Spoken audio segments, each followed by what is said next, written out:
Hello guys. So saan naabot ang $39 mo dito sa New Zealand? So ito namili kami ng itlog. Yan. Worth $39 lahat to. Halos isang box na rin siya pero all goods na rin. Ayaw? Ayaw ka rin. Yan, binili namin. Yan. Isang tray na itlog, nasa 30 pieces. Tapos bagyo beans. Tapos, ito, anong tawag ito? Celery. Celery. Tapos, pumpkin. Yan pala, dyan na lang ako, doon na lang ako bibili ng itlog. Okay, Oh, mura. Malaki-laki Mura po siya. yung itlog. Oh. Tapos talong, nakala mo kay Mito. Talong Oh, tapos sibuyas. sibuyasin.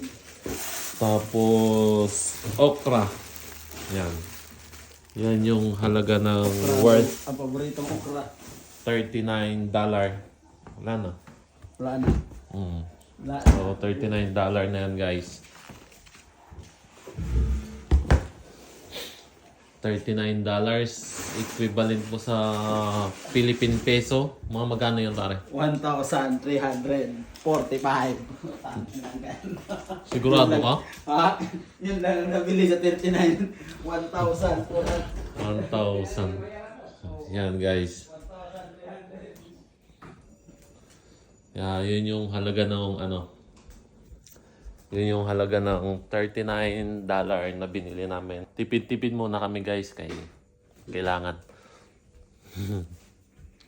So, ito naman yung binili ni Kiyossi. Green apple. Yan.